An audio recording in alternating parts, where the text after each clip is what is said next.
My name is Chris Fury, and I am a member of OurRevolution.com and also the Roanoke City Democratic Committee. And we're here today to talk about healthcare. We have an esteemed panel here today. We have Jamie. Would you raise your hand, please? Jamie is a master's prepared registered nurse with over 20 years of experience in the health care field. Her areas of practice are obstetrics. Thank you. Get tongue-tied up here somewhere. Critical care, patient education, and a spectrum of case management specialties.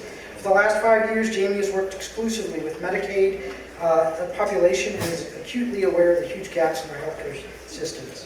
We have Nathan Aldridge. He is an 11-year cancer survivor. Woohoo! Right? Nathan has a low-income tax providing in I think Matt, that is miswrote there. Anyway, he works in home care support. Is that correct? Okay. And personal attendant care for individuals with disabilities. The Patient Protection and Affordable Care Act, also known as Obamacare, has had a dramatic impact on his life, and we'll hear his story. Stephen Yankee is the founder and primary trainer for Conservation Peace, a human relations company based in Roanoke. He also works as a clinical social worker with children at Dominion Day Services and with adults at East Mental Health. Stephen is also the chair of the Roanoke City Democratic Committee. Yeah. All right. Brian King is a father of 4 and owner of 2 small businesses. For the last 6 years, he has worked as a consultant to find small to mid-sized companies and understands how healthcare issues affect small business owners and their employees. As a small business owner, he counts himself as one of the 20 million people currently covered under the Affordable Care Act. Carrie Joyce owns NV Studio, a boutique hair salon in Roanoke. A single mother of 2, she has experienced the ACA firsthand and was Governor McAuliffe's guest at the State of his Commonwealth address in 2015 to represent advantages of the ACA for the self-employed. Before I introduce our panel chair, who will need no introduction, I would like to mention the pamphlets that we have and also the postcards that we've provided for you guys. So you can take a moment and write a question or a thought that you want to share with your representatives beyond this meeting and drop it in the box that's by the door on your way out, and we'll take care of that.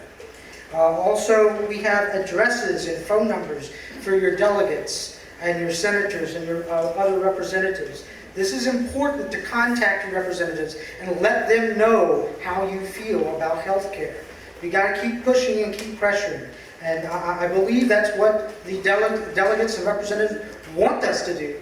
Mark Warner told me in Philadelphia at the DNC that he wouldn't be in this work if he didn't want to hear from his constituents. And I like that.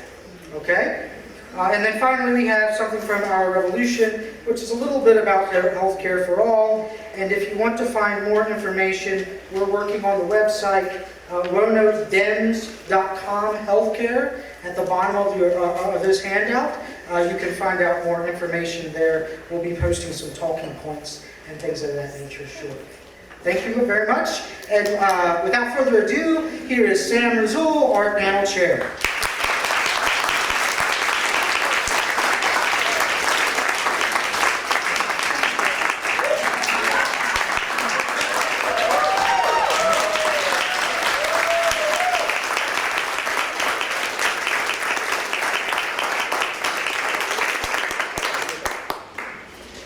Don't tread on my health care. Why would we say that in Southwest Virginia? Good afternoon, everyone. It's good to be with you all as we're coming together. There's just so much energy. We are really in the middle of making some history right now. While we see a lot of tough times, I think that the American left is waking up and realizing that much more needs to be done. and that we need to chart a new direction.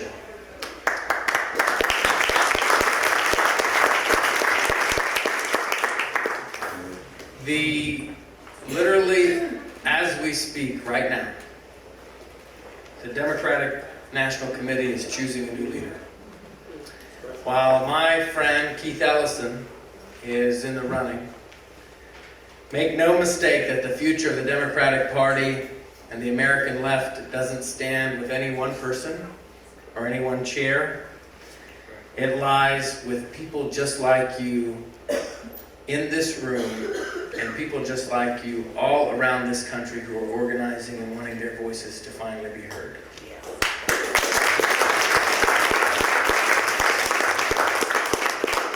This is a bit of a wilderness, but now is an exciting time, really, when you think of it, to build a bold new vision of what the American left is going to look like. You all are going to help build an umbrella that pushes identity and big money aside. And finally build an umbrella that's big enough for everyone.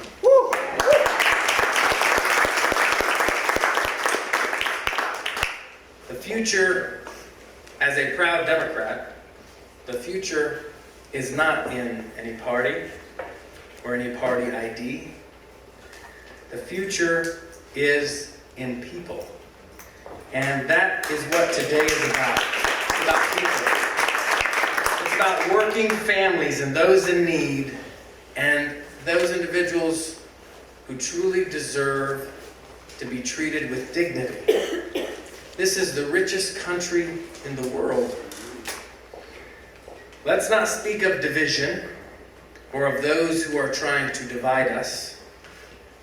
Rather, let's focus on the need to be united.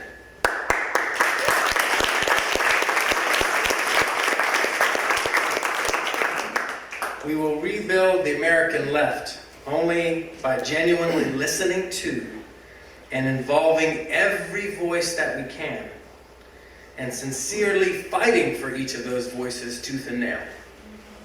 Now, it's going to be difficult, and it's going to be long. Anyone that talks to you about the next election is really missing the boat here. It is true that this governor's race coming up is the most important race for Virginia for the next decade, for sure. Because if you are a proud progressive, the Virginia General Assembly is controlled by one party, and the only firewall we have is the governor's mansion. But more importantly than that is that whoever controls the governor's mansion is going to have the final say in how we redistrict. So our districts through 2030 are going to depend on this governor's race in 2017. So it is very important. But rebuilding something, changing a culture that needs wholesale change is going to be much more than any one election. And it's got to be bigger than just getting out the vote. I know you hear a lot of people talking about, well, if we just vote every election, or if people would just come out and vote. It's like, I'm a business guy, and it's like looking at a company and you're just blaming everything on sales and marketing. You got to have a product too. So let's make sure we've got a good quality product and good customer service. And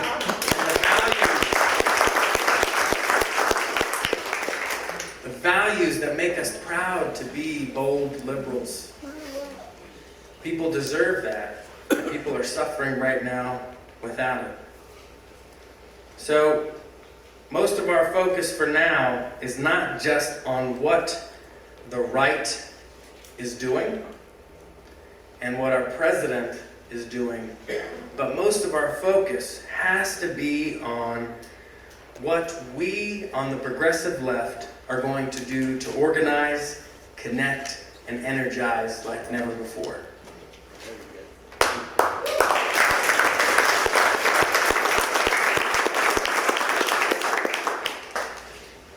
So, are you all ready?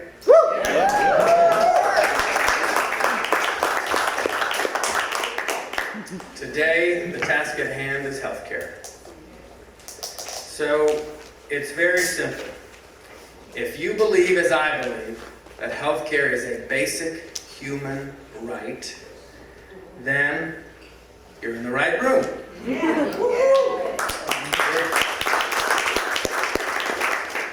If not, Exit doors back there. no. Listen. We can have another discussion. We as a society, as the richest country in the world, have an ethical obligation to ensure health care is provided to every man, woman, and child in the United States of America in a way that doesn't bankrupt them or our country. And so we need to have, and I think we're going to hear some of those stories about families adversely affected, but we need to chart the path moving forward. It's obvious that healthcare reform benefits the vast majority of Americans, but we've got to ask the critical question, why, when we have policies that obviously help the majority of Americans, why don't the vast majority of folks side with us in a lot of these elections? And it's a complicated question and a complicated answer, but we certainly need to do more to be able to connect with people from all walks of life. Let's understand the healthcare reality. So now I'm going to get a little bit wonky, and I don't want anybody to fall asleep, but we all need to make sure we understand what it is that we're fighting for. After President Obama was elected, and he and I ran together with Senator Warner in 2008. I ran for Congress here in the 6th Congressional District. And we ran, essentially, President Obama and I at least, ran on single-payer health care. And I still believe that single-payer health care.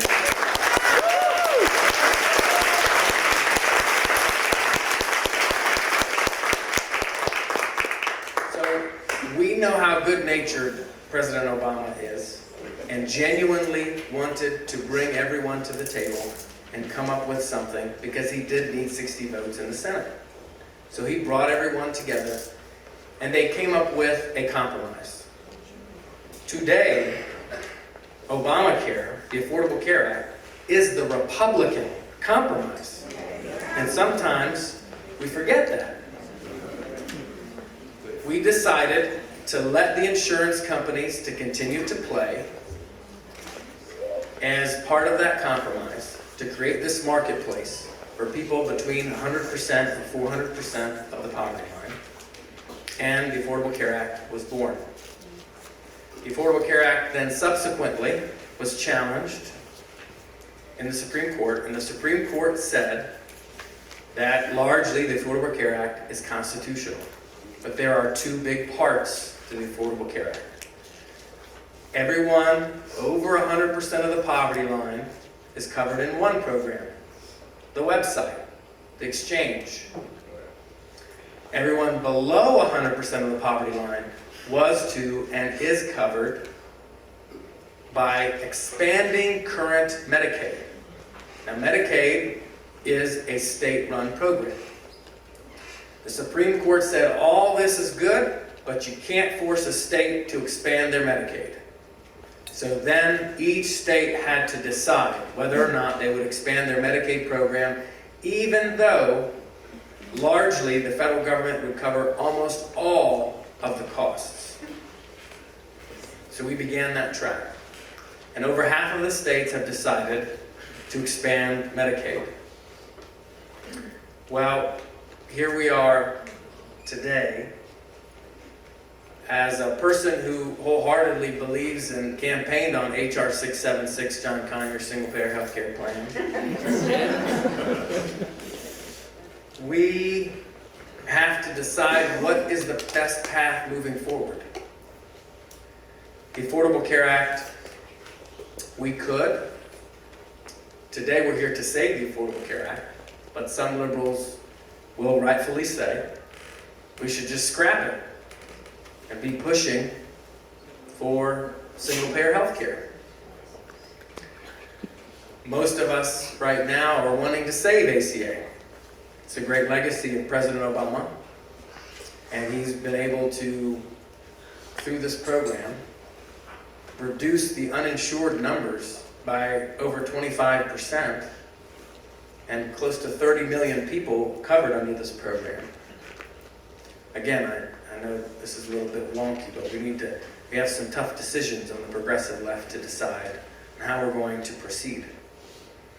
So with roughly 30 million lives, many pre-existing conditions, many young adults under the age of 26, and lots of others who are going to be impacted should a repeal happen, we have a tough decision to make on the progressive left. What I am fighting for, what I say is, let's save the ACA.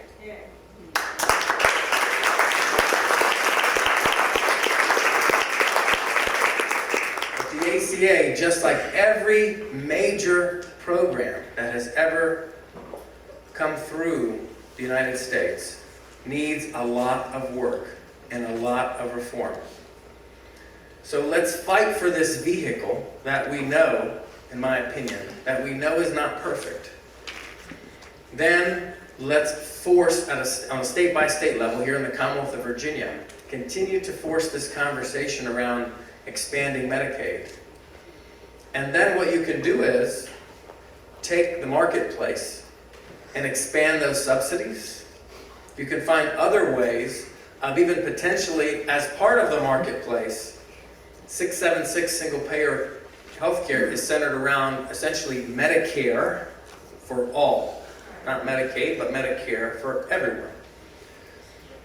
So what if in the future we could even fight in the next round for people buying into Medicare, or depending upon your income, opting in regardless of age into this single payer piece, while the insurance companies could be phased out. Now, of course, I want them all closed down, to be honest with you. I'm just going to be forward about it. For the insurance companies, this past year, when the top 4 insurance companies said we want to become the top 2 insurance companies and have a large merger, I sent this letter. One of them, I shall not name them, disinvited themselves from my fundraiser. I said, you can keep your money, I don't need it. We can't have, these insurance companies are just, they're just Predatory. Greedy. That was the open mic portion of it.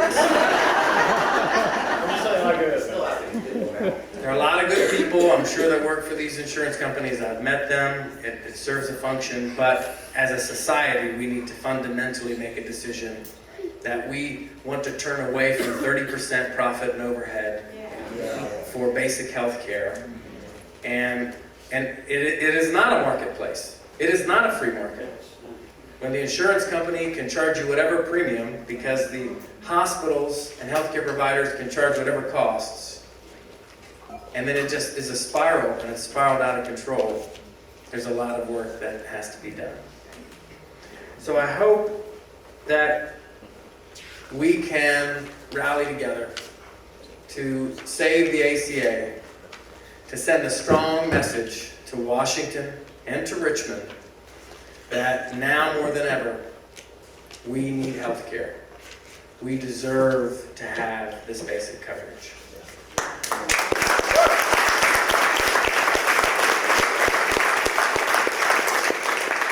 So as you're tweeting and sharing on social media. The hashtag is #SaveTheACA. And let's use this vehicle to make sure that our voices are heard. Let's make sure that, what happened in the Medicaid expansion debate was that, quite frankly, the legislators said we actually didn't really hear from a lot of people.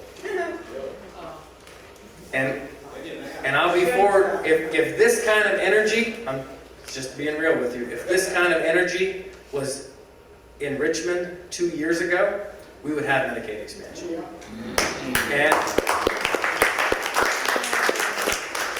But now is the time. Now is the time. We've woken up. So we look forward to, we're going to hear from our esteemed panelists here, and then we're going to take some of your questions and hopefully have a great discussion as we move forward. So let's start with Nathan, and he's the author of this wonderful poster up here. Don't tell him how.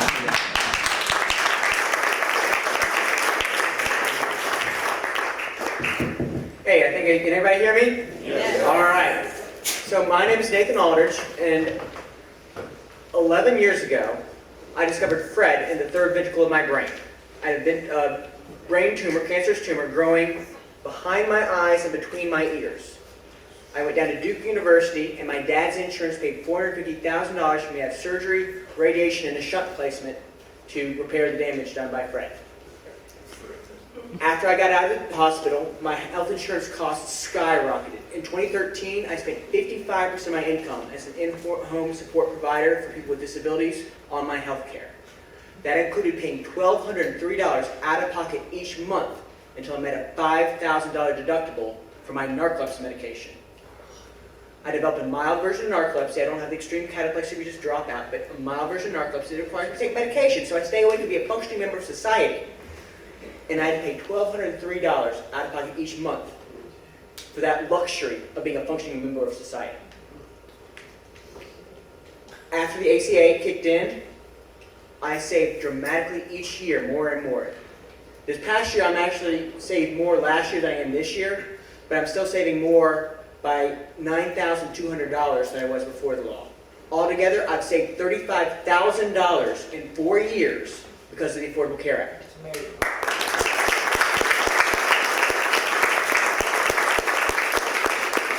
$35,000 that I reinvested in my community, shopping for groceries, going to restaurants, taking a client of mine out for movies, getting gas for my car, buying a car. I got a car loan right now that I can afford because I have insurance. It doesn't cost me 55% of my income.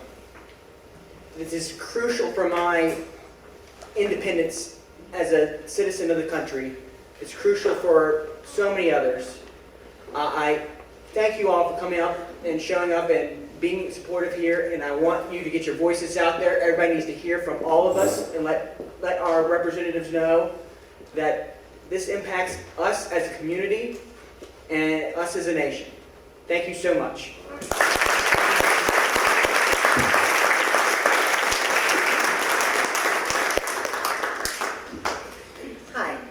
My name's Jamie, and I am not a paid protester. Yeah,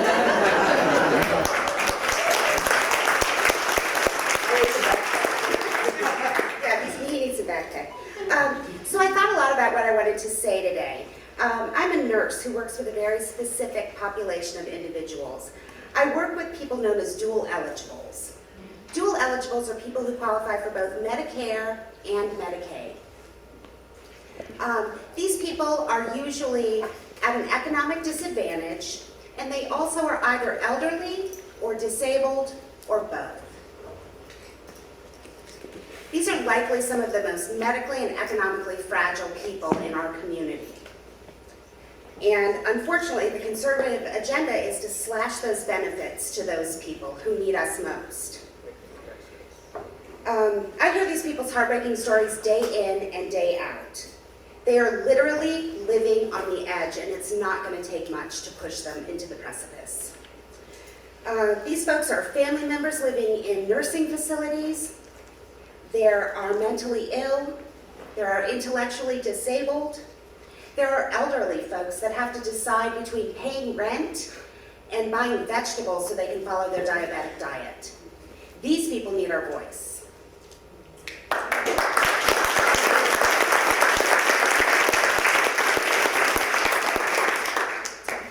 As I was thinking about what I wanted to say, I also just want to kind of share a personal story. My husband and I are blessed with 3 daughters. They're all strong, mind strong, trust me. I had them as they were teenagers. Strong, independent women. One of them are here. Our youngest daughter, Becca, she had her first seizure at age 13. I will never forget the day I got the call from the school nurse, and they said they were rushing her to Lewis Gale Hospital. I won't forget arriving to the hospital before the ambulance actually got her there. That's a mom. That day began a new journey in my family's life. For the next 4 years, we battled epilepsy with every fiber of our being. Becca floated between going to school and using homebound education because her seizures were so uncontrolled. We tried every medication, every combination of medication to try and get these seizures under control. And those years were a horrifying blend of doctor's appointments, hospital stays, ER visits, and seizures. Lots and lots of seizures. We were so desperate, we even considered allowing physicians to open her skull and take out a piece of her brain to stop her seizures. Apparently it's okay. But she was not a candidate for that type of intervention. Eventually we found the right cocktail of medications.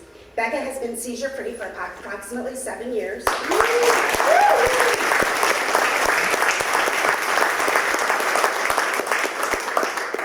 She continues to battle auras and countless side effects from the multiple medications she's on. And she must aggressively manage her sleep schedule, her stress, her diet, her exercise regime. We have control, but it's a tenuous control. Becca's 24 years old and she's still on our policy thanks to the ACA. Woo! I'm terrified of what Congress is going to do to the ACA. Will she be dropped with no warning from our policy? Will she lose her prescription coverage? Her medicines are $5,000 a month.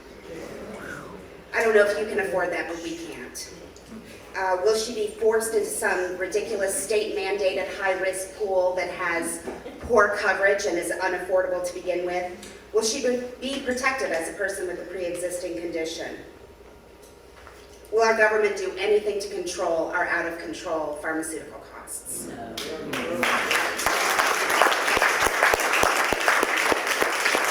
These are the questions that I honestly struggle with on a daily basis, and they're the questions I want my representatives in DC to answer for.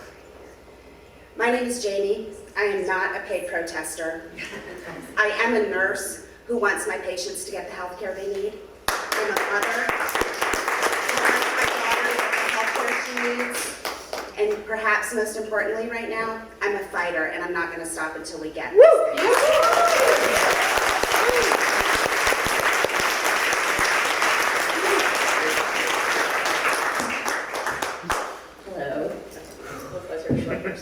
Hi, I'm Kara Joyce, and my story is sort of a personal story, I guess, because it's just about my experience. I was very fortunate. For a long time, I was married to the father of my children, who is insured through Carillion because he works for them, and he was generous and kind enough throughout our separation to keep me on policy until we were actually officially divorced. I am a hairstylist. I own my little salon on Crystal Spring Avenue in South Roanoke. It's a lovely place, come see me. Well, you know, you're a businesswoman. But anyway, so I said, okay, well, I'm self-employed. I need to get my own policy, you know, as I'm going off of my ex-husband's.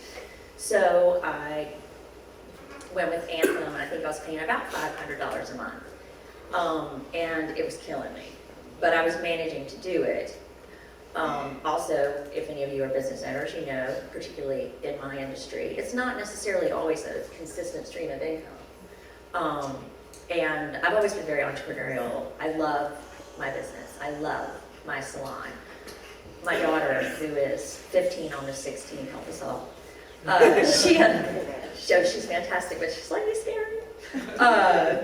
Anyway, she said to me at one point, she goes, I'm so proud of you, Mom, that, you know, you were staying home with us and you and Dad got divorced and you went to hair school, you started a whole new life for yourself, you started your own business.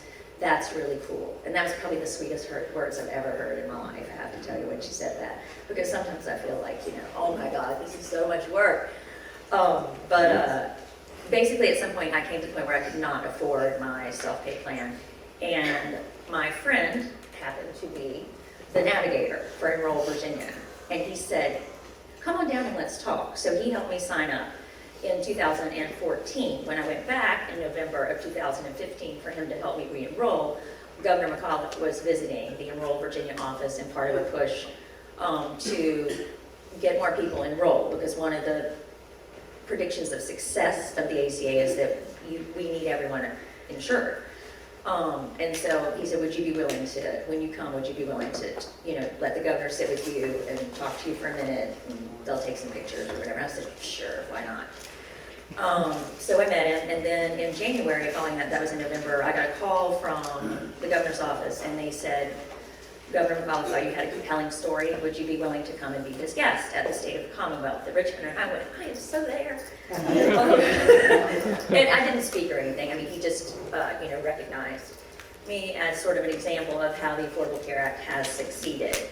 And I've now, it's 4 years now. I've had a wonderful experience. It's so funny, my health insurance card came in January. I did a little dance and said, you know, you're over 40. When the most exciting thing that comes in the mail is your health insurance card. But anyway, I've had an excellent experience. I am somewhat subsidized to allow me to afford my health insurance. And I'm very grateful for that, because it is, you know, some months are sketchier than others.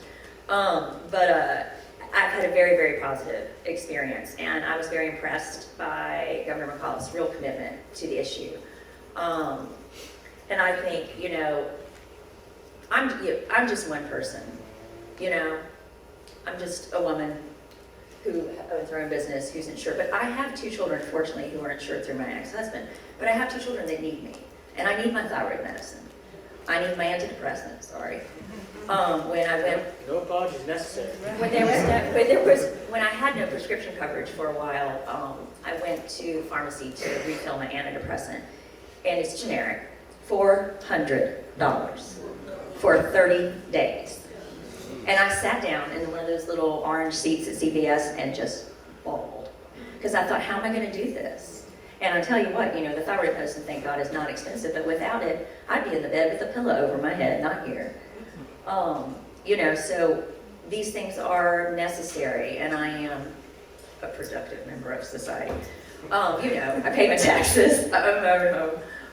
But I have benefited very much personally, and I feel very passionately about this. We are a nation of riches, and we turn our backs on so many of our citizens. It's not okay. It's not morally okay. You certainly can't go around saying, you know, I'm this big Christian, when you don't care for your brothers and your sisters. Amen.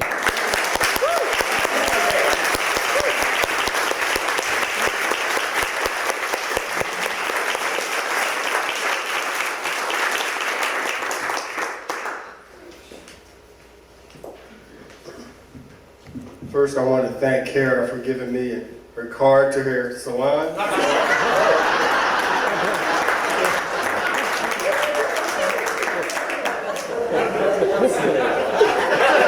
Brian's gonna go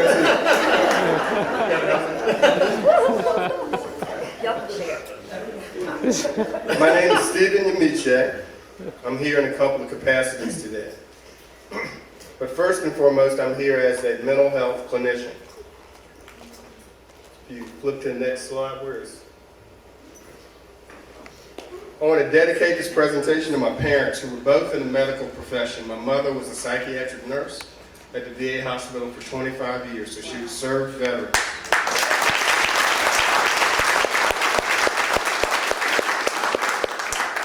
My father was a medical technologist. He also worked for the government, and what used to be a center on Jefferson Avenue is now the school that's there. So any of you old Roanokers know that facility that used to be there. And I also want to recognize my daughter and my brothers at the bottom of the screen. My daughter is 26 years old, she's still on my insurance, and she was able to go through graduate school without having to worry about some medical issues that she had in the last couple of years due to the ACA.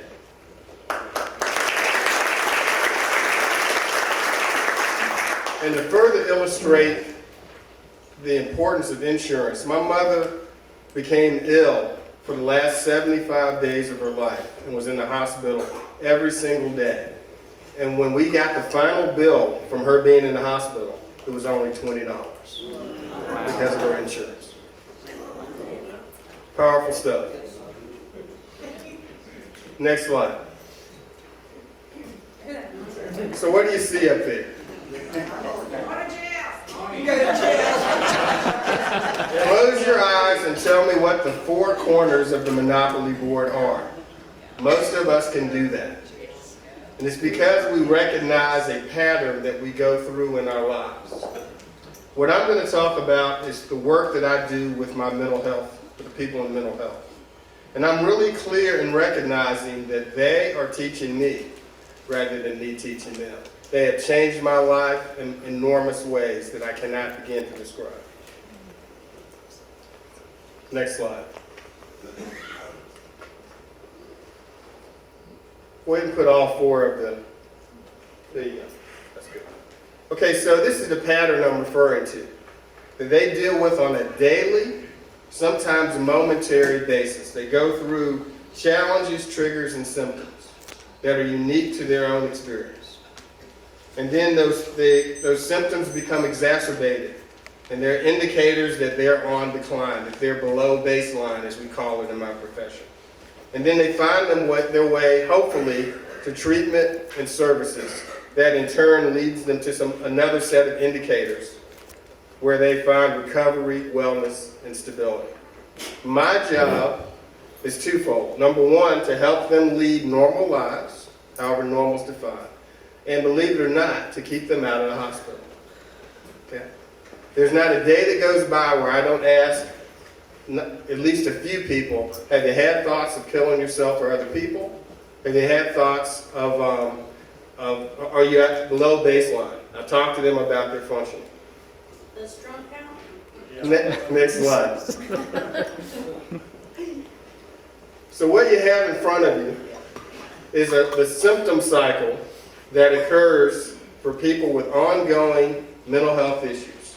They're constantly in this mode of being, having to deal with these particular issues: poor sleep, physical limitations, pain, stress and anxiety, difficult emotions, depression, shortness of breath, fatigue, and then poor sleep. And it just recycles over and over again. And here's some things that my clients have said to me in terms of what they're experiencing on a given day. I feel like I'm running in water. I feel like I'm running in sand. I can't get any traction. I haven't slept in 36 hours. I'm having hallucinations. How do you know the hallucinations aren't real? And then one of my clients says to me, yeah, God is talking to me. Doesn't God talk to you too? Don't you talk back? Then who's crazy? Right? Taking 35 medications a day. And can you imagine if they had to pay for those without the benefit of health care? Feeling like they're breathing through a straw. Having no social supports. Nobody to hug them. Nobody to say good morning. Nobody to say good night. Feeling invisible. Dealing with the stigma of having a mental illness. Hiding their mental illness and their symptoms. There's a layer of issues that they have to go through before they can begin to think about politics. You hear me? And then here's the question. What if the pattern changes? One client described feeling like they're going through a maze. And so I've started working with them. Like I said, they're teaching me. So I started working with them using mazes. Next slide. Sorry, Chris. What is this? The drawing of the brain. Well, go ahead and go to the next slide, please. This is not. And is it similar to this? Yes. What is this? A maze. A maze. Something I learned from my clients. Pretty simple maze, right? Next slide. So this is what mazes and the brain have in common. It's about a path. It's about connectivity, right? And pressure level. Oh yeah, you would know about that, wouldn't you? Next slide. So what I've done is I've distorted this maze so it looks a little bit like a brain. Relatively simple. Next slide. A little bit more complex. So I'm taking you through what happens when symptoms begin to manifest. Next slide. A little bit more challenging, huh? Next slide. Next slide. Good luck. I'm trying to, yeah, exactly. And see, I have the answer up there because I had to cheat. And the point is, how do you do this on your own? How do you make your way through that maze? That's how difficult this is. Okay. So again, I'm just trying to give you some insight on a very light level of what it's like to have some mental health issues. So I'm going to shift to something just a little bit different. What brought us together today? Next slide.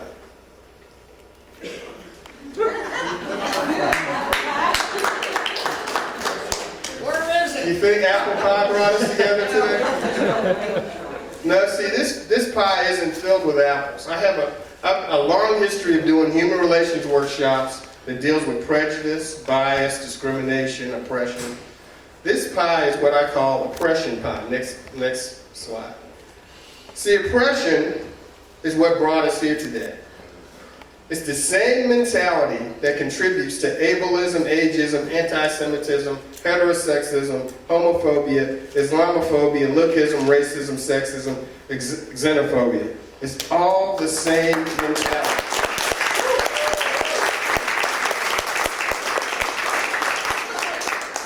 And that's why we're here today. It's not about healthcare. Healthcare is the symptom of another problem. Amen.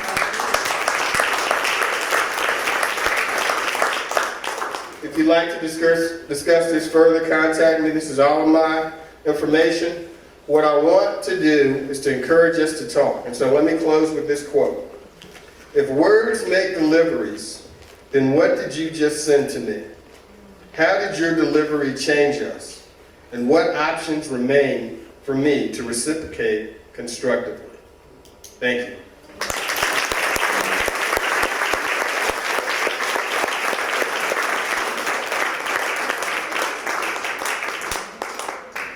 So first of all, I didn't know we were allowed slideshows. I wouldn't either. I feel ripped off.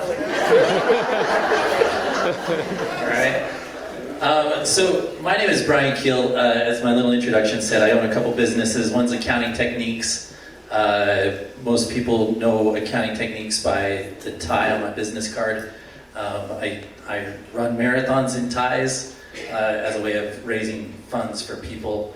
And so I incorporated that as part of my business logo. And then my other business is Really Good Donuts. It is not good for you, but they are delicious. And so I'm not sure what that has to do with healthcare. Yeah, happiness, it brings joy. So a little bit about me. What you guys probably don't know is I am actually Sam's twin, separated at birth. I'm clearly the better looking of the two.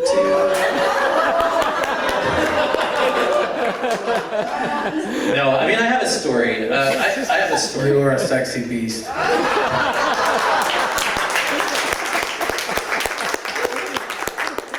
I had to throw that out there because my wife was talking about how handsome you are the other day, and so I had to just make it official. It's public knowledge. Sorry. No, I'm here because, and first of all, I'm here, and I hope that there are some Republicans in this audience. I really, really do, and I'll tell you why. It's because whether we're on the left side of the tracks or we're on the right side of the tracks, once the election happens, we're all on the same train. And it's important that whether you're on the left side or you're on the right side, that you, in your individual party, find good people with good ideas to run for office. I'm running for office in the 8th district of the state delegate race.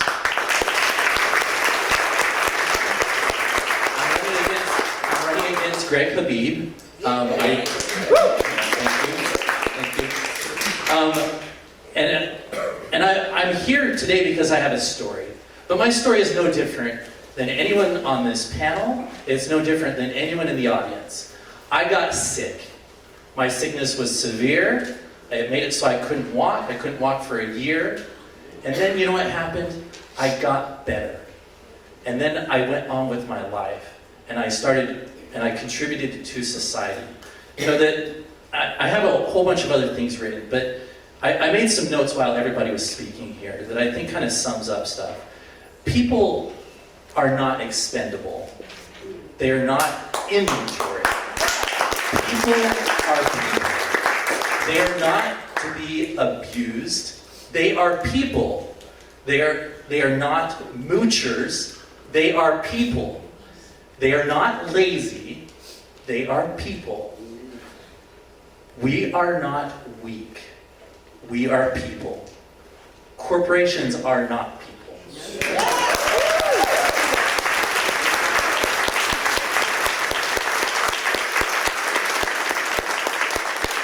People are people.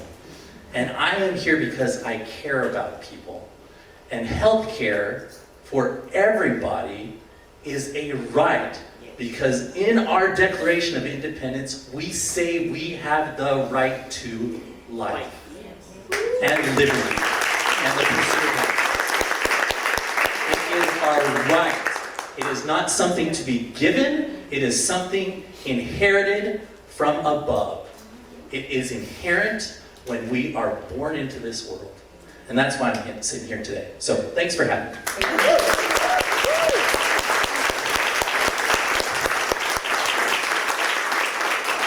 Thank you to our panelists. Nathan, we appreciate your personal story and your sign, very much so.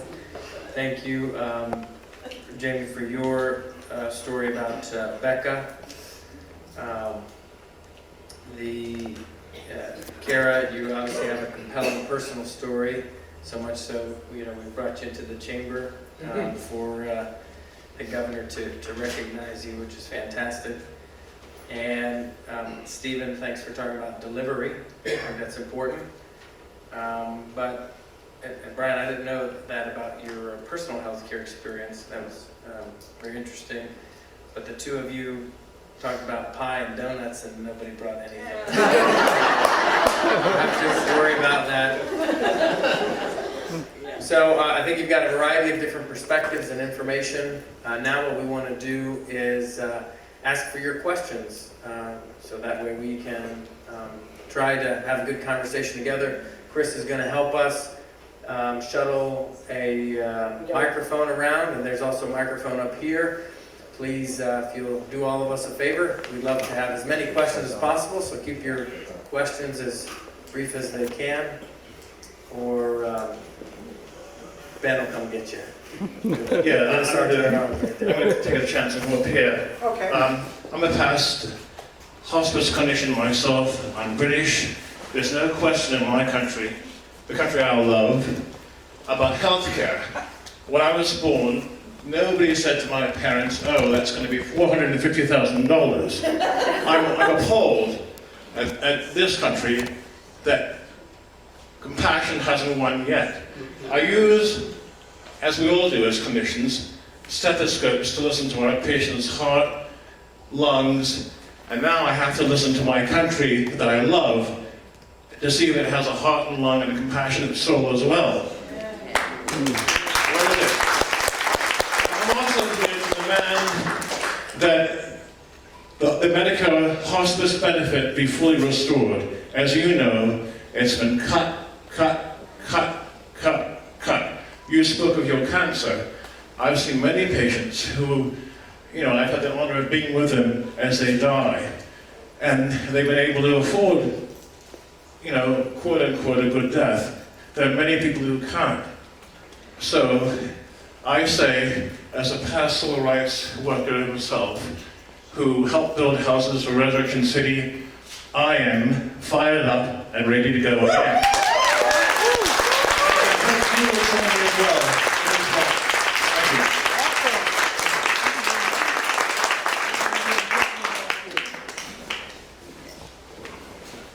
Yes, sir.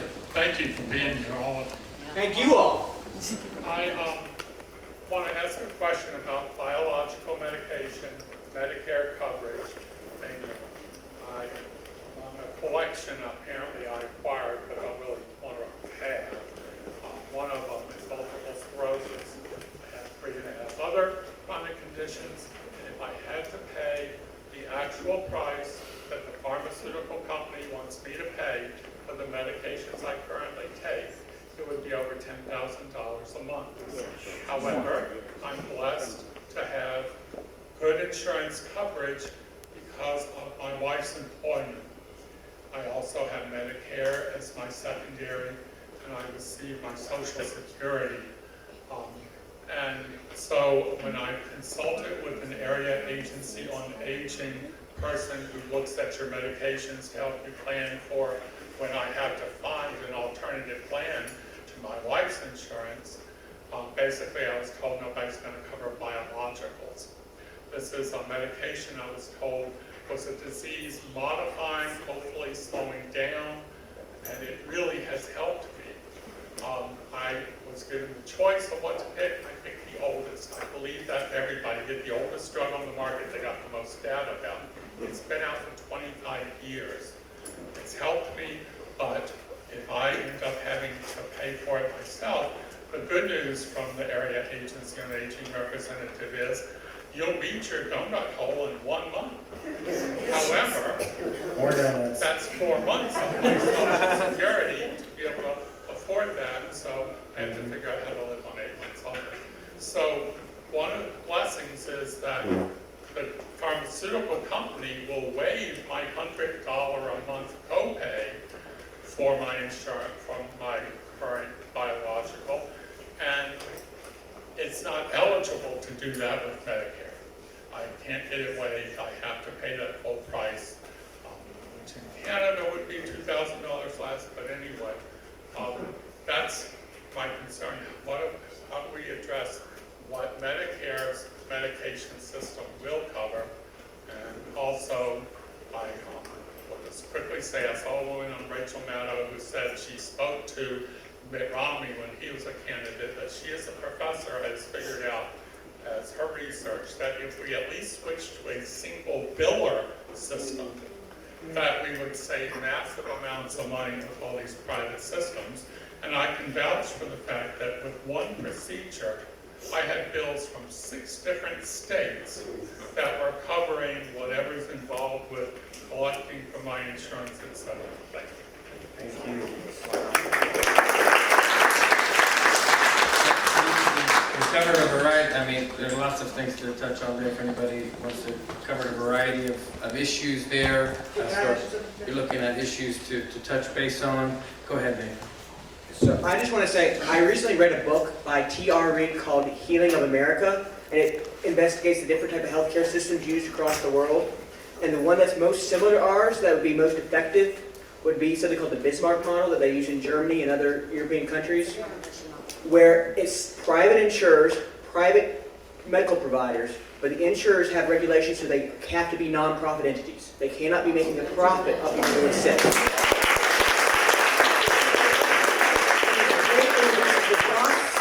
It makes it so that everybody has access, everybody has affordable care, and we're still having that independent, free market opportunities. So it's just a thought there. Yes, ma'am. Hi, my name is Patricia Platona. I have recently graduated from ACA to Medicare, but I've been trying to inform myself, and I've been back ever listening to NPR. NPR had a discussion a few weeks ago on the Republican answer to our situations with both the ACA and Medicare, And according to the one plan, and I wish I could remember it, what they hope to do with people who are in ACA was to do sort of an assigned risk. If you had a pre-existing condition, if you were of a certain age, would be put into a different pool. But the caveat being, you had to never have missed any insurance month ever in your life. Once you missed a payment for whatever reason, you would be out. So isn't 30 what they're talking about is a 30, if you fall out of the insurance pool, That's it. talking about a 30% increase in the premium that you pay to get back in the insurance pool. Yeah. So they're going to make insurance unaffordable and then make you pay to get back into it when you lose Now, it. there's a part two to that with Medicare. The part two is, it's concerning me because we're hearing all these ads with AARP, Trump said he's going to protect your Medicare. They're not telling you how. What they want to do to make Medicare more affordable is to slowly erode what the federal government is kicking in, because the eventual goal is, if you're on Social Security, some of us get a bigger check than others. Let's just put it that way. Their goal is to have you to pay up to 50% of the check that you get after the Part B or whatever is deducted. That would also go for your health, your cost of your health. So you will have to pay the Part B plus 50% of whatever that you get from Social Security. Does anybody do anything about that?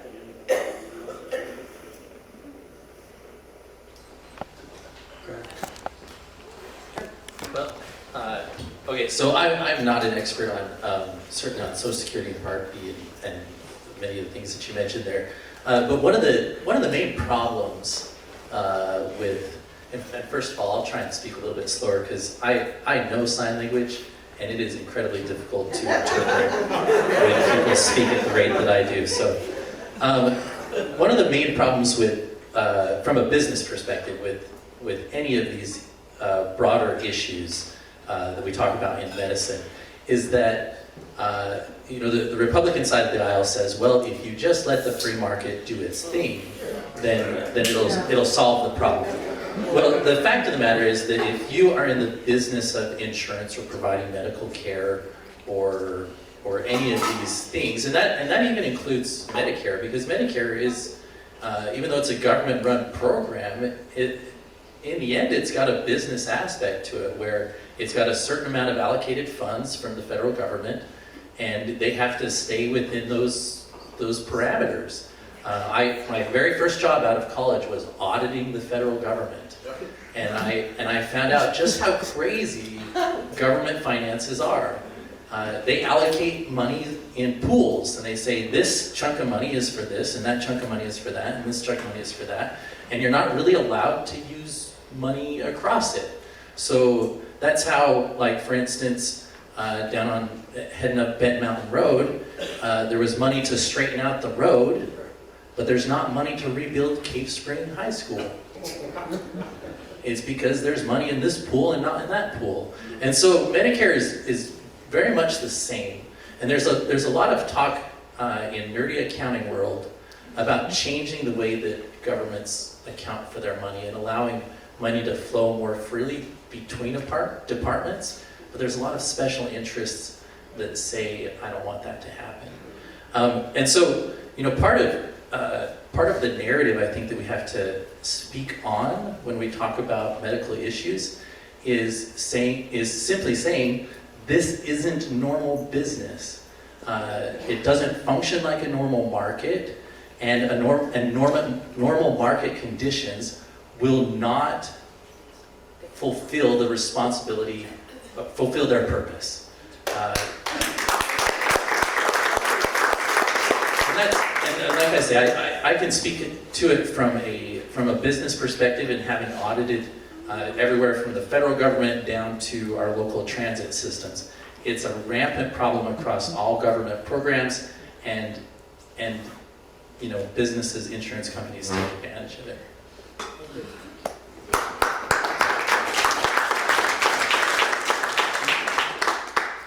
Hi, my name's Deborah. Oh, Deborah. Hi, Dad. One with the blue hair. I don't know if y'all are all aware, but a report came out on NBC News last night, that the Republican health care that they are putting out is going to be cutting Medicaid. Ron Pollock, head of Families USA, which advocates for health consumers, said the draft buys less care or no coverage at all. This leap Republican proposal, if enacted, would put us on a destructive path that would decimate the safety net Medicaid program for over 72 million people.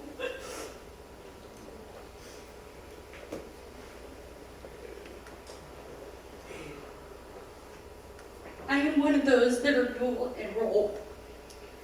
And that means that my check is less than $800 a month that I live on. What can you, as a delegate, and you, Brian, you are running for House of Delegates, what can y'all do next year to protect the Virginians? Because if they start cutting away at this ACA, 31,000 people in CD6 alone are at risk of losing their health care coverage.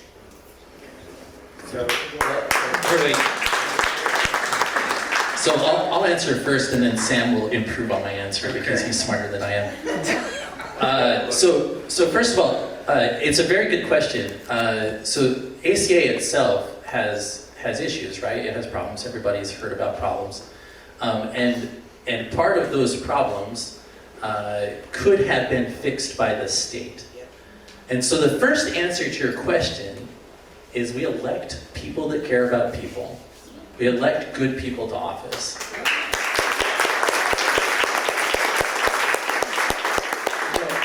If elected, and Sam can attest to this, you don't make a lot of money as state delegate. And so it makes zero sense to me that somebody would run for office, and I'm running against Greg Habib, so I'll use him as an example. Well, he's a lawyer here in town, and I'm sure he's got lots of connections through the state to get more jobs as a lawyer. But it makes zero sense to me that you would run for a state office that pays very little money directly. I mean, you get some fringe benefits and connections, and not solve problems. That makes zero sense to me, because if you're doing that, you're literally wasting your time and our money. And so that's the first answer. I'm running in a tough district, right? In the 8th district. We, in the election, in the general election, we were voted against, or whoever, Trump. Gosh, I can't even remember his name because I kind of wiped it out of my mind. Trump won the 8th district 2-1. Or what was it? 45. I call it 45. 45, exactly. Number 45. So he won 2-1. In order to compete against him, first of all, we need support. There's a certain monetary side of this where if you give 2 or 3 coffees every other month to a campaign, all of a sudden I can print a gazillion flyers, and I run marathons for kicks and giggles. I will run from door to door and talk to as many freaking people as I can until I can't stand anymore.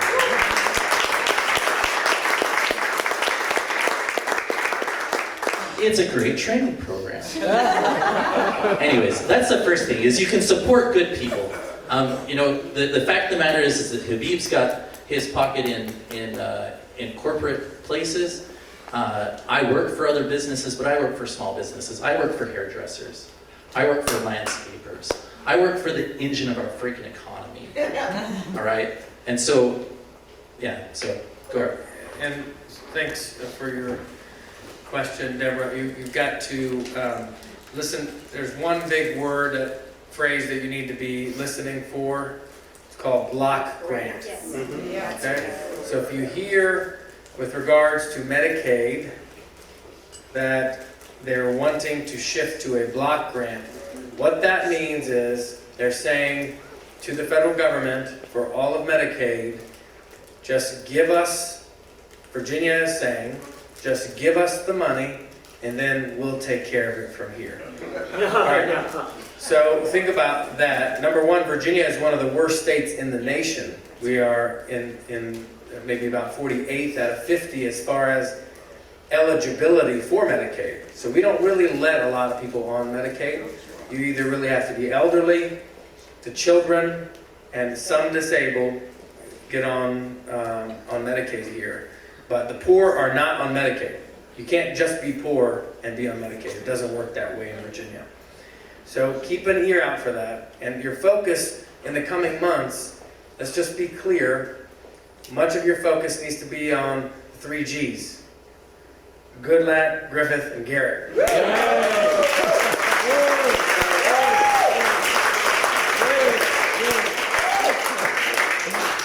got to tell those G-men, we don't want any block grants. You need to protect. There are a lot of people who are really hurting that really need that. And then when you talk to candidates like the incumbent, but in particular, the Republican gubernatorial candidates, you have to pay very close attention to what they're talking about and make sure that we put pressure on them to not be in favor of these block grants, because that's really one super disaster in a Republican-controlled legislature. That is one way for us to take money and really make it very difficult on a lot of people. Because right now, we take a lot of Medicaid money from the federal government, but the federal government says, okay, you gotta have all these restrictions. Whenever we say block grant, we're just saying, well, just stay in this box, but you can do whatever you want with the money. And all of a sudden, it'll be just a heyday in the legislature. Who gets what? Over, you don't get one. Yeah, that's it. You just get your block. All right. Or whoever's next. Thank you. My name is Bill Bestfitch, and I am a paid protester. I get a little payment every 2 weeks as a member of Roanoke City Council.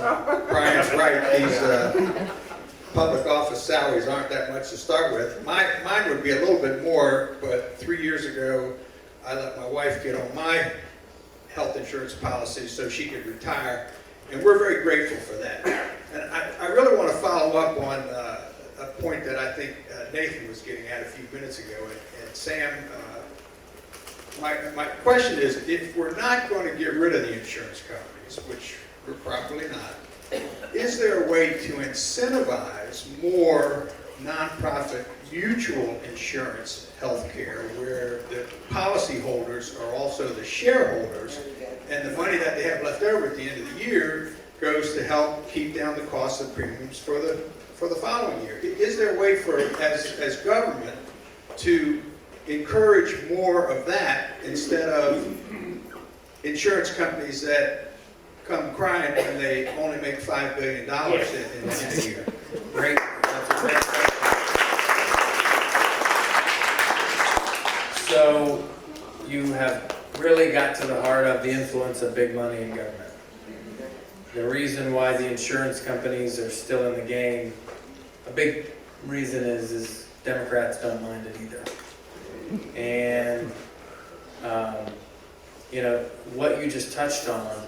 So I'm a business guy, and what we know is every industry that is completely dominated by a duopoly or a monopoly or an oligopoly, the one thing that's always missing is innovation. And what you just talked about is innovation. And we can find pockets of this innovation. Like there's in Oregon, there's a community model there. People in the community, they buy into the community model. You have a medical home. So you say, it's almost like a community-run and funded HMO. And there are ways of setting that up where you could set up a community HMO, you've got a medical home, you share this PCP, your primary care provider, and then as part of that, because it's kind of like being self-insured, as part of that, you can go and rent another network for, let's say you travel someplace and you need health care, right? So you actually rent the Anthem network so that way you can use it in another state if you're traveling or something. So there are innovative ways of approaching this. It's just we haven't had, in this duopoly of politics, this industry, we haven't had the innovation that we really need, especially with regards to healthcare. So the answer is yes. I think that those mechanisms do exist. And we just need to make sure that people like me at the state legislative level, not at the federal level, this is a state legislative issue, we don't pass regulations or we peel back regulations that prevent some of these entities from coming together. Thank you.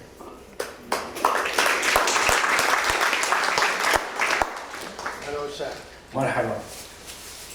How practical it is to introduce a constitutional amendment to provide health care to all the citizens of Virginia? Thank you. What a good question. So, a great question by the husband of my former Spanish teacher. Cecilia Lamy, there she is. So in the state of Virginia, we really do not want the people to have any power. So we make it impossible for the people to have there's no referendum system in Virginia. The way it works is if we want to amend the Constitution, legislator puts in a constitutional amendment. It has to be in an odd year. It has to pass the General Assembly. In the end of an odd year, you have a new election for a new General Assembly. It has to subsequently pass the new General Assembly in the even year for permission to be put on the ballot for the people to vote on it for it to be a constitutional amendment. So two different General Assemblies have to pass it, then you all have to pass it, and then it becomes a change to the Virginia Constitution, if we wanted to do that. And just so we know the process for the United States Constitution, of course Congress could put forward an amendment themselves, but there is a separate process where the states can apply to amend the United States Constitution. So this year, I put in an amendment, I put in an application for Virginia to ask for the United States Constitution to be amended to overturn Citizens United.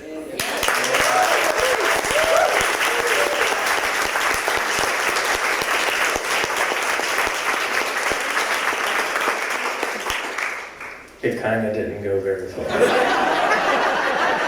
But we got some other ideas around that. So it can be done, but we just need the will for this to happen. And by the way, you know, a lot of what we're missing here, my last point is on this, there's a common thread here, I think, I personally believe, in Bernie and Trump.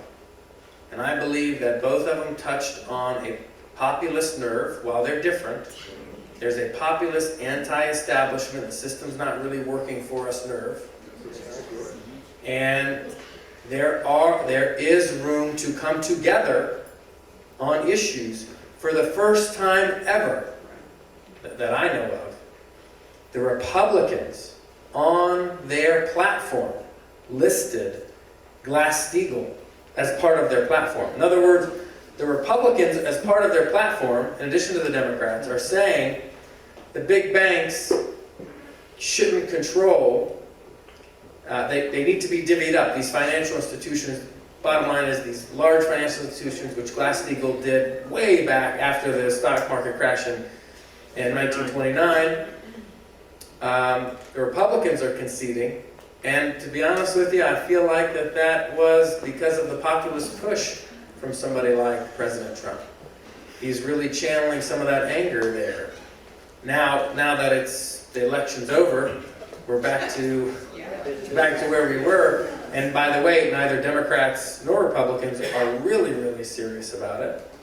So, but you should know that there are some allies, natural allies, on some of these populist issues. And we have to forge and figure out how to frame that correctly to pull these allies under the tent. Well, and if I can just real quickly comment on that. So, on the ally thing.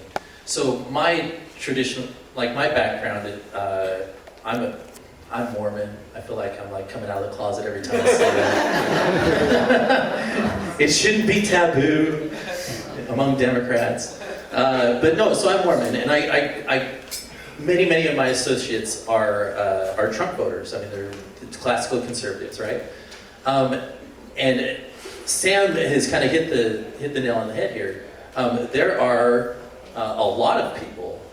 I have, in fact, lists of people that are in Salem and in Roanoke County, and they're not all just Mormons. Of course, my own community is gonna hopefully support me.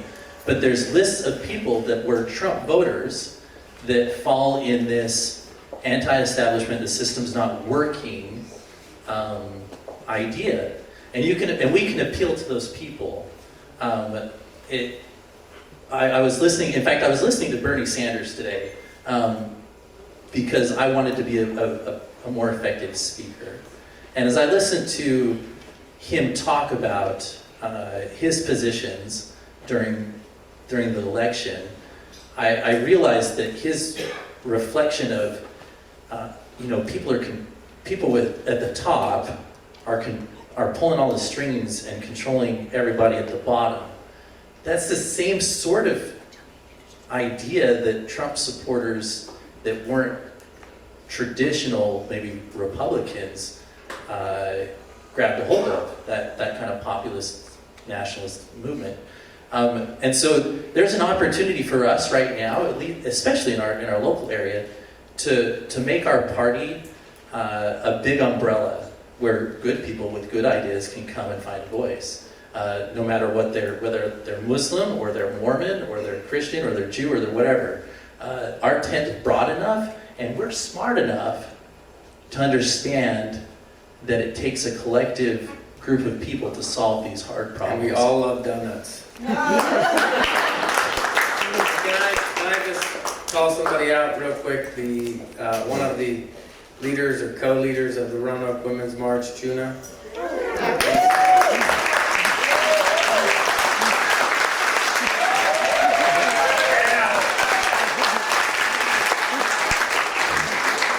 I think we have Brian as our candidate in the 8th. We may have other candidates in the near future for other positions. We'll just leave that room. Yes, I'm sorry, whoever. Okay, so we're about 4 deep right now. Oh. We're number 4. Okay, so I just want to let people know that if you'd like to get in queue, you're more than welcome to, or I can bring the mic to you, okay? Yeah, she's number 2. Hi, I'm Kim. Hello, Kim. I'm American. All right. I just want to say briefly, about 15 years ago, I was diagnosed with what they call a chronic illness. Can't tell I have it. My doctor then told me it's not just chronic, it's a new word for terminal. Now this was about 15 years ago, give or take. I was feeling fine, I got some symptoms, I didn't feel bad. Well, 5 years ago, I'm almost 70, I had gone on to Social Security at the time because of this illness. It took them exactly 5 months to put me on Social Security, which scared me because everybody says they fight to go on for disability. As I'm getting older, symptoms are starting to appear, so of course I'm needing more medications. Now I'm on 5 medications. So I got prescribed this new medication, wasn't familiar with it, but I had to get it. So I went to the pharmacy that I always go to since I've lived down here in Virginia, and they said your copay for Part D and Silver Scripts is $256 for 30 days. Now, that's not $3,000, $5,000. But for me, I couldn't take the medicine. I couldn't get it. The pharmacy pulled me aside and said, I know you're on Medicare, and I know you have Part D, but have you ever tried GoodRx? I said, what's that? Do you know that I went into that and got it for $92? And then I read in my Medicare book that I'm not supposed to do that. So, you know, here I am on do I break the law of Medicare, or do I take the medication that I absolutely need? What do I do? So, I have to tell you, I'm a transplant, but you can't tell by my accent now, you know. I'm a transplant from up north. Yes, I'm a Yankee. New Jersey. And I went on Social Security disability with no problem. I then went to get a prescription, and they said, oh, we don't cover that. I said, well, I got to go to the doctor. I went to the doctor. We don't cover. I said, well, I called up Social Security. I said, where's my Medicare card? I've been on Social Security for 2 months now. I didn't get my, oh, you won't be getting your Medicare card for 2 years. People on disability Social Security, even though I put 45 years into working, will not get a Medicare card for 2 years. I didn't get a Medicare card, so I had to go on charity care. I went on charity care, and then I wrote the state of New Jersey, and I found out there was a program that no matter what drug you take, it was $5. That's it. It's still today. I have a sister that still lives up there. The last thing I want to say, when I came down here and I couldn't afford it, I wrote who I had to write to get on a discount or something to help me with my prescriptions. I got a letter with my letter attached. I'm $3 over.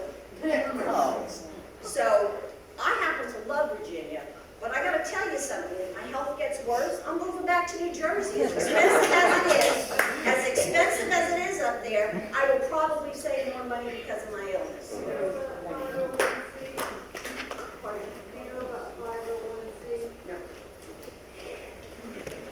Quick insert for that one. Does everybody here know what a 501c is? Rich people donate money, so they don't have to pay taxes. 501c3. Right. Yeah. They know it's important. Yeah. Anyway, so not for profit. It's a non-profit thing, and they give you money to pay for your medications. It's like credit cards they give you. So you have no copay. That's how you get out of your donut hole in January. Can you, if you can share some information with Chris, and he'll post it on the Facebook page for this event, that'd be very helpful. My email address is on the bottom of that big sheet of paper with the senator's contact. Yeah, see Thank you Fury for guy. sharing that. Chris forgot that he has a mic in his hand. It's like, He's loud. I'm loud.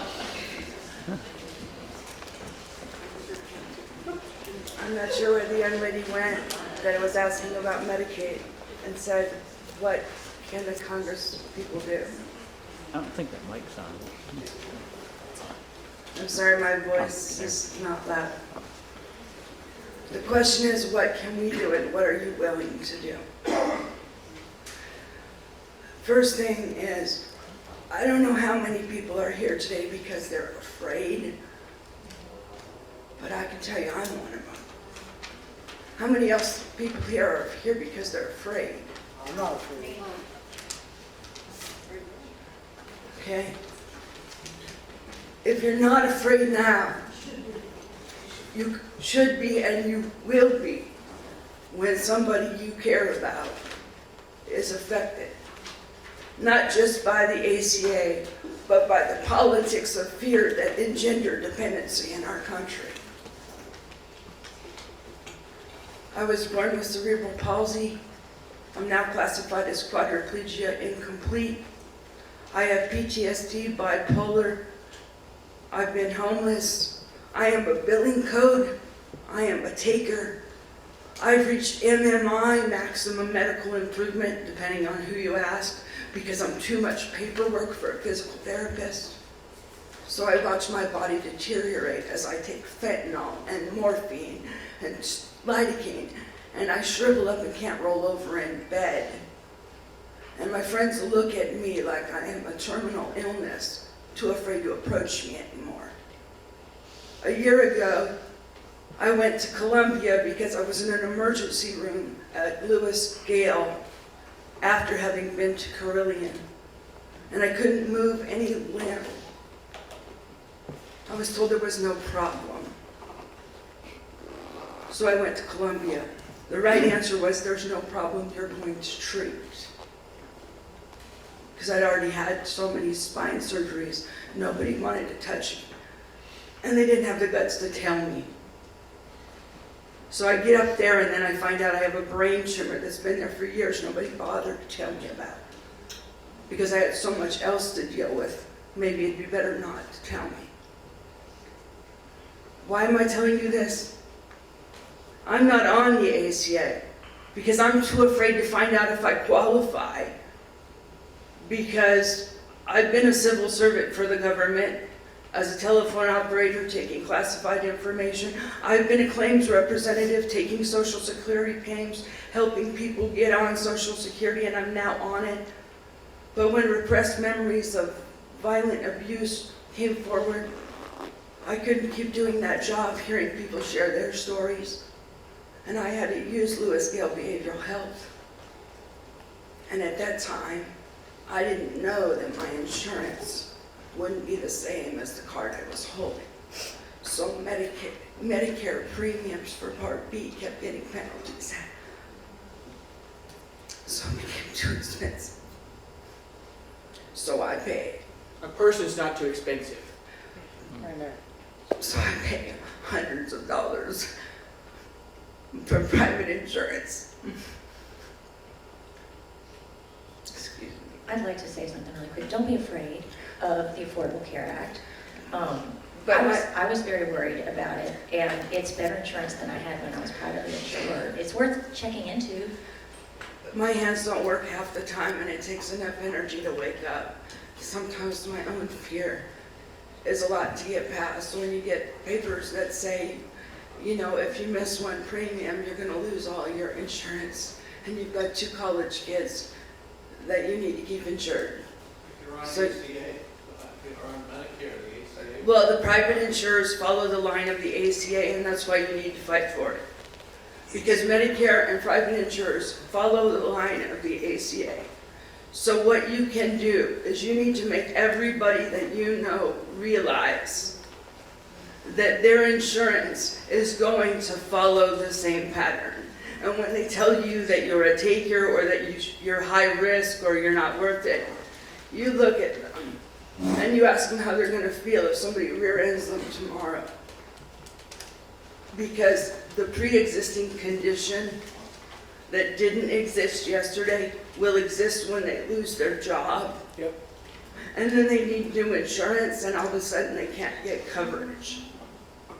So I'm asking you all to fight and make people realize that regular insurance is just as well affected. When I can't get a new headrest because Medicare is no longer paying for something I've needed for 10 years, they're basically telling me, as Trump did, I caught it, I don't remember, I have to look it up, but he said, if you're not productive, we don't need you. Well, I help immigrants get citizenship. I'm a master's graduate candidate at Hollins because it's living forward, even if I can't do what I used to do, and I'm a substitute teacher for Roanoke County Schools. I do what I can when I can.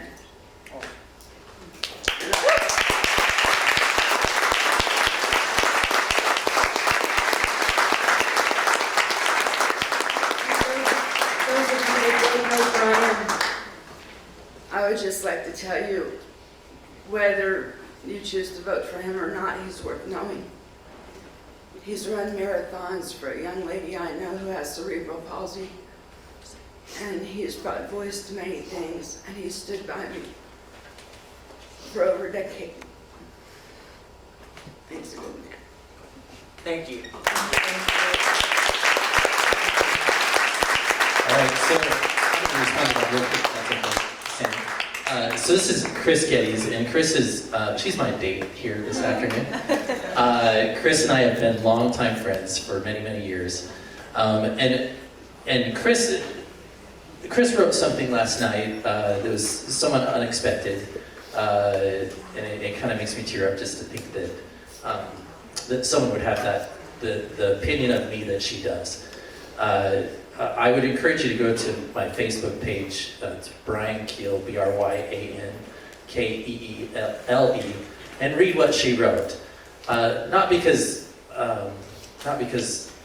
I need you to like read all these words about how awesome I am and all these things. That's also useful, but because Chris is an incredibly talented writer. Her use of language is impeded in the spoken word because of her illnesses. But when she writes,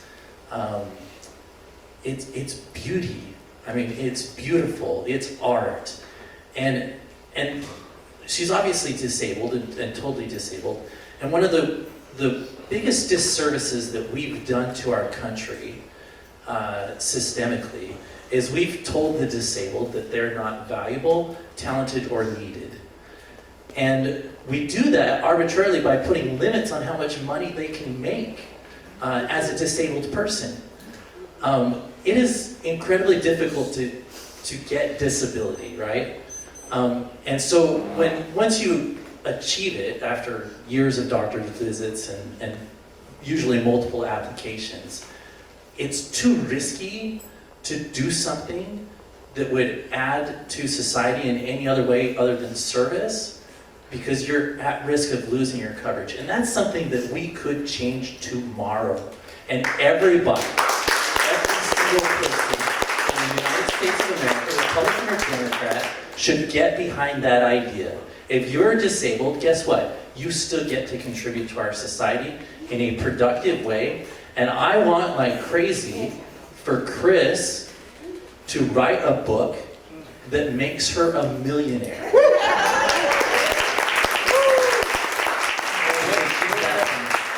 If I can say one thing? Yes, go ahead. So as someone who works with people with disabilities professionally, the biggest difference is whether they have a family that supports them or not, on whether they can be successful or not. And for people who don't have a family and are on their own, their housing choices are bleak. You're choosing between either an institution or living in a place where it's not a safe place to live, especially for someone with a disability. I've had clients who lived next door to drug dealers and had to deal with stabbings all around them and dealing with crazy things. Then another client who was stuck in a nursing home at age 22 for 9 years. It's very, very cruel how we treat our most vulnerable citizens. Thank you. We'll take one more question, then we're going to talk a little bit. I'm going to ask our panel about one quick step in moving forward. What is their best thought? We'll go down the line. But let's get this. My name is Steve Stasinski, Uh-huh. and I moved to Craig County 3 years ago from Massachusetts. Uh-huh. And while in Massachusetts, I was diagnosed with multiple sclerosis about 10 years ago. And that was just after Care came into effect up there. And all I had to do is pay $6,000 looking out of my donut hole. And it didn't matter how much money I had in the bank. If I had a house, if I had anything, I went through the donut hole and I automatically, because I'm disabled, I got on what they call Mass Health Common Health. And it's a program, it's an insurance company by the state. And I paid my normal Medicare payment for Medicare, and then I had to get Part B provider, like Humana or United Healthcare or whatever. And then I had paid $40 a month for the state of Massachusetts, and I did not pay for anything. I didn't pay a copay to see my doctor. I didn't pay a copay for any of my drugs. I didn't pay. Down here, I haven't paid for a blood test. Even when I was on regular health care when I was a kid, and I'm 62, I didn't pay a dime for a blood test. No diagnostic testing was ever charged on copay. And I come down here, and this has got to be the worst state I've ever seen. It's terrible. I'm on Medicare, and they charge me $295 for an MRI that I have to get at least one of them a year and test to see what the progression of my disease is, to see if there's any new lesions in my brain. And I can't afford to pay that $300. So I have to skip things. They found that I had a marker, protein marker, that says that I might have bone cancer. Well, they wanted to do a PET scan, and they wanted $295. I had to give that up, so I'm not getting a PET scan. So I don't get the quality of care in the health care that I got in Massachusetts down here. And that was Romney Care's original. Romney Care, he had to do it because it was a Democratic legislature. Yeah. So they voted it. He couldn't contest it. Thank you for sharing. But it works. Yeah. Well, No, I wish right. I wish you guys would go look up in Massachusetts and see how. Go to masshealth.gov and see what it's like. Thank you for sharing. You're welcome. Chris, was there one more in the hopper that I think you answered that question. Again, my email address is cfury@yahoo.com. If you have website questions or things of that nature. What I do? Go ahead. I want to remind people, I think we have to wrap up the question part right now, but take those postcards. There are going to be people out there that will help you write them. If you want, you can drop those questions. If you have further questions or points or comments that you would like to let us know about, take a moment to write that down and put it in that bag that's out there by the door, and we will collect that information and we will be sharing it on our website and with our representatives. So we're going to flip for the last 20 minutes here to talk about next steps and moving forward. I'm going to ask for some very quick opinions from each of our panelists, but I do want to make sure we give a big round of applause and thank you to the Our Revolution folks.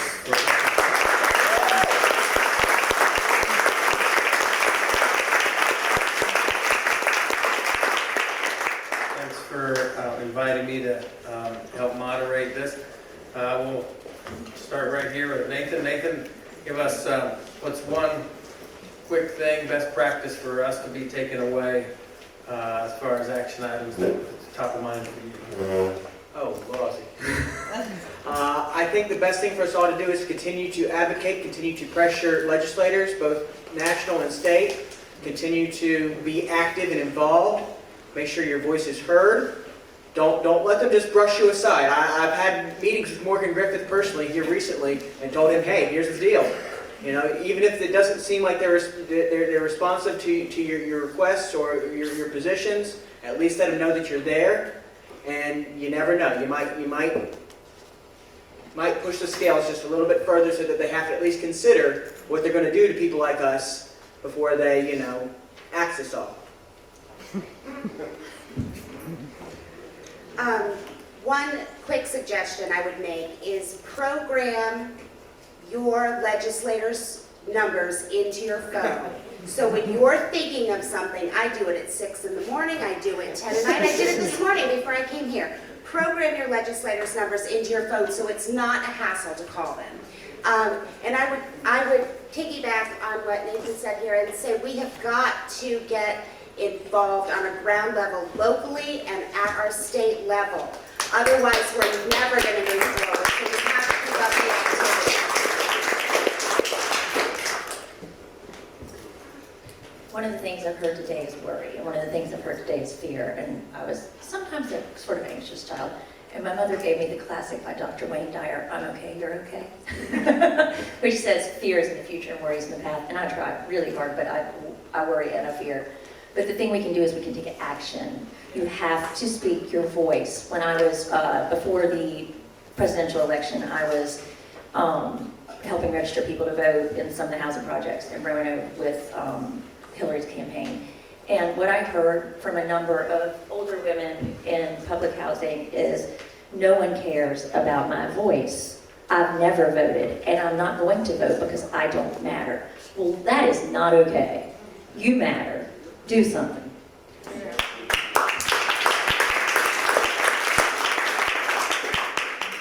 I think we need to recognize that there are no sidelines. You may believe that you're not involved, that you can be passive, or you can go to sleep or whatever.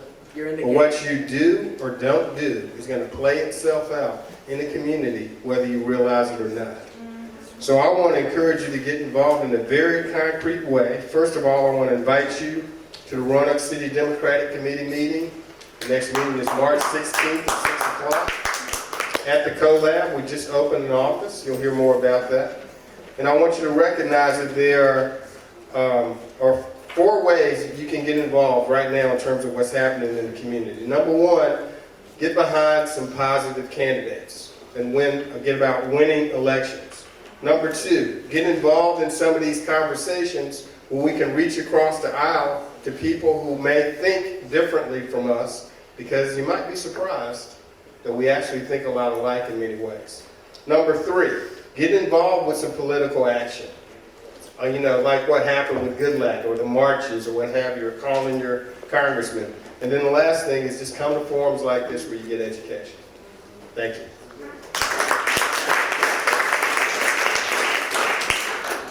All right, I'm like the resident joker of this group. These guys are all serious, and I just throw crazy stuff out there. Start a donut business. That's what you guys need to do. And I actually want to talk about that for just a second. So people ask this question all the time, like, what can you do? What can happen? And the fact of the matter is that we can both feel powerless, but we are powerful as a collective group. When I say start a donut business, the reason why, well, not the reason, but kind of the experiment that I did with this little donut business is I wanted to know is if you invested $1,000 into a small business, into a micro business, if that business could transform a person's life. And I've experienced firsthand the fact that it can, with support of community and the support of each other, as Democrats, as people, we can change each other's lives one at a time.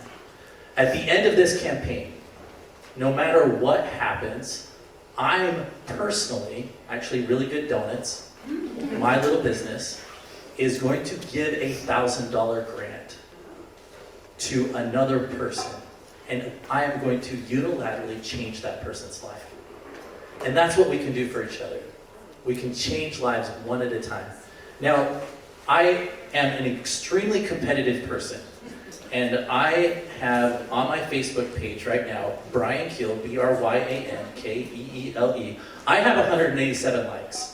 There are like 70 some odd people in this room. If I do not have well over 250 likes by the time you guys leave this freaking room, that is a problem. Like, if we want to be involved, we've got to get involved. BryanKeele. Like my page. I've got a competitor. I want to kick his butt. I'll do all the legwork, but I need you to like my page and share the message. One more time. BryanKeele. It's not my fault. It's my family's fault. Now, this guy is an innovator. He's been able to self-promote his campaign, his donut shop, and his accounting business. If this guy doesn't know how to spread the message, I don't know who will be able to. So, we appreciate lots of good information right there. I'll share with you just a few quick points. A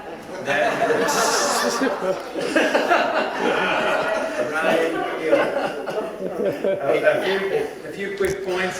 So people always keep asking me, how do I contact legislators? One of the most powerful ways right now is what you just alluded to, Jamie, which was to call them. And there's a call sheet right there. Emails are good. They register that you're there. But that's right, just kind of register that you exist. But when you call, especially when we have concerted efforts, it really does make a difference because people are paying attention. Here's the irony of political apathy. So few people are involved. So if everybody just in this room, I have 80,000 people in my district. If 20 people call me about something, I'm definitely paying attention. That's how little it takes for us to get these legislators' blood pumping.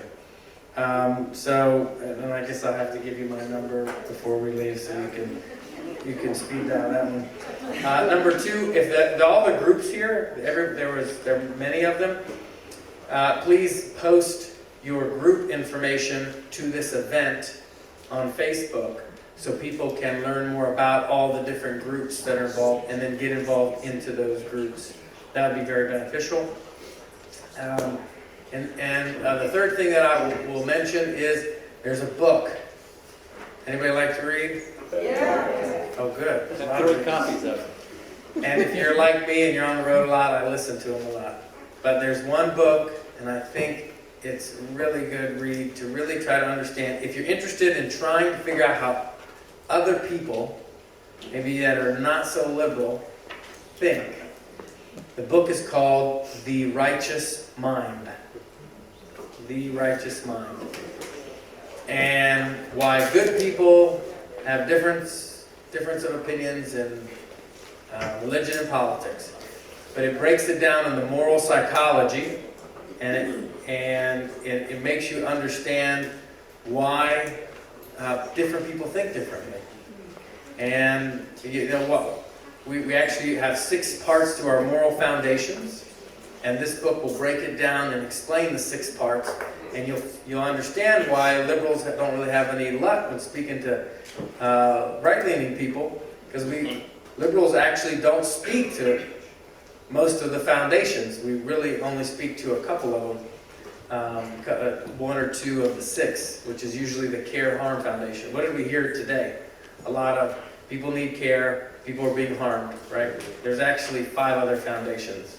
So it's pretty cool to know how the brain science works, and that'll help you connect with some folks. So, what's the author's name of that book? Jonathan Haidt. H-A-I-D-T.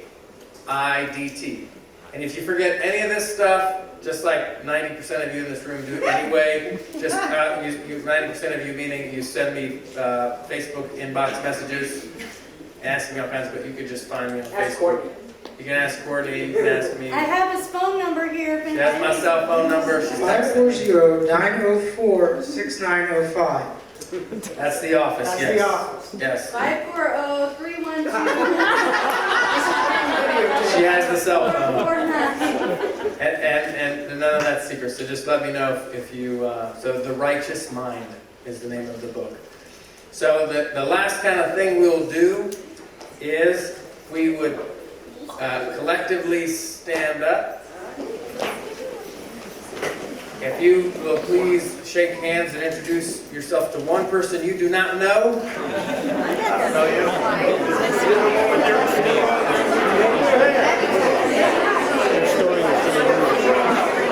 I'm also a little bit. I hadn't heard your speech yet. Hi, I'm Nathan. I'm Ben. Nice to meet you, Ben. Nice to meet you. And you are, I forgot your name? Beck and Nathan. Nice to meet you. Nice to meet you. It's nice to meet all the panel with your mom. She seems like a nice lady. Oh, she's wonderful. And actually, she's your mom. Yeah. Well, I mean, she's also incredible. I mean, you heard her speech. And now, together, Pretty good. Pretty good. I think Stephen, I hope the person you don't know, you walk out with them, you learn more from them. But I think Stephen said it best. Stephen Amici had said that today is not about healthcare, is it? No. I think this one card is the best card. Yes. So let's chant this together a few times. Hear our voice. Hear our voice. Hear our voice. Hear our voice. Hear our voice. Hear our voice. Hear our voice. Enjoy your weekend and make sure your voice is heard. Thank you all.